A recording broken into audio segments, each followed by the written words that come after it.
Hello again. This week's whistle is a modified generation whistle in the key of B natural. Now what I did was I took a generation B flat. I used some math that I found on the internet and did a little trimming at this end, took off the head, did a little trimming at this end, and a little bit of filing, and I made a generation B natural whistle.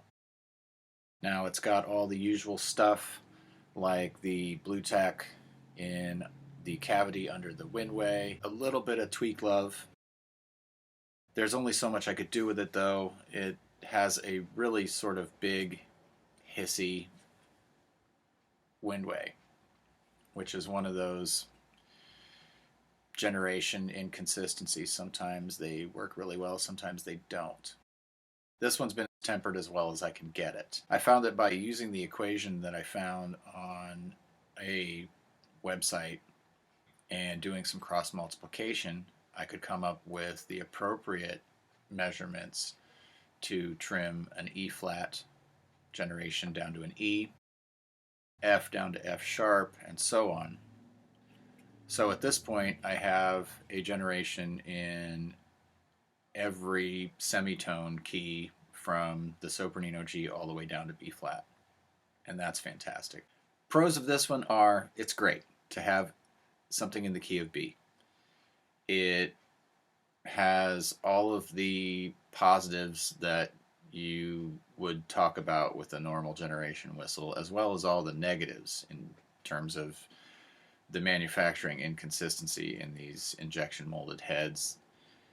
This one hisses kind of a lot, but a bit of love into a microphone and it works really well in an ensemble where I need to play in the key of B or E or G sharp minor or whatever. I've found that a shorter whistle that almost feels like a C whistle but has this long span between the bottom two holes can be a little clumsy at times. Is it good for a beginner?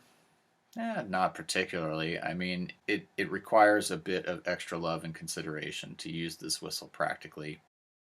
It's not the best thing to learn on, and being that it's in an odd key, it's for pretty specific uses.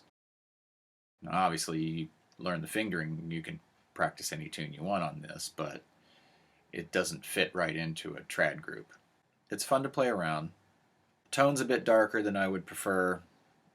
I'm generally going to find that with brass body whistles, and I'm often going to find that with larger headpiece whistles like this, especially ones like the generation with the massive intake that just waste a lot of air on non-musical noise. It's good to have though. It's good to have one in every key sitting in your bag when you need to jump into something or you're working on a big harmony and you need this.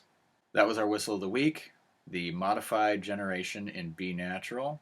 Thanks for watching, and I look forward to seeing you next week when we play something completely different.